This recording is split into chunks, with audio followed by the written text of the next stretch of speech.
Magandang araw sa inyo mga kaibigan. Itong ating almusalita sa araw na ito, December 13. Ang ebanghelyo natin ay Matthew 11:16 to 19. Sabi ni Jesus, "Now, to what can I compare the people of this day? They are like children sitting in the marketplace, about whom their companions complain. We play the flute for you, but you would not dance. We sang a funeral song, but you would not cry." People na hindi pinakinggan ang takbo ng panahon. Hindi nagdi-discern ang takbo ng panahon.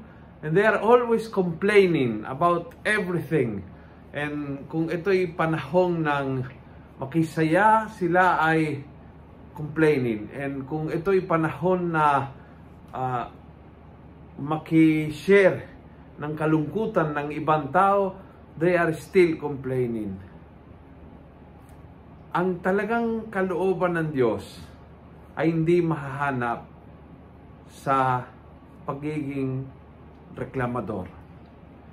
Ang kalooban ng Diyos hindi mahanap kung complain ka ng complain sa nangyari sa bahay mo, sa trabaho mo, sa traffic, sa nangyari sa mundo, sa games ng Christmas party, sa kailangang puntahan ngayong Pasko, sa haba ng homily ng pare. Kumbaga, may tao na they will complain about everything. At that attitude of complaining about everything ay nawawala tuloy yung mga mensaheng maliit na pinapadala ng Diyos sa pamamagitan ng takbo ng panahon.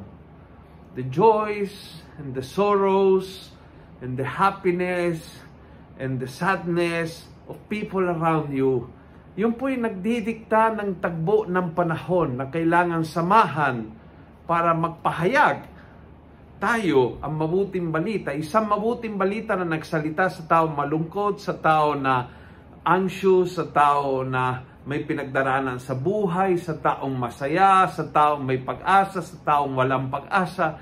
Isang ebanghelyo na nagsasalita para sa lahat. Pero kung tayo ay sa ugaling komplikado, sa ugaling reklamador, walang magpapasaya sa ating. Anumang gagawin ng Diyos, we will always find a reason and a motive to complain.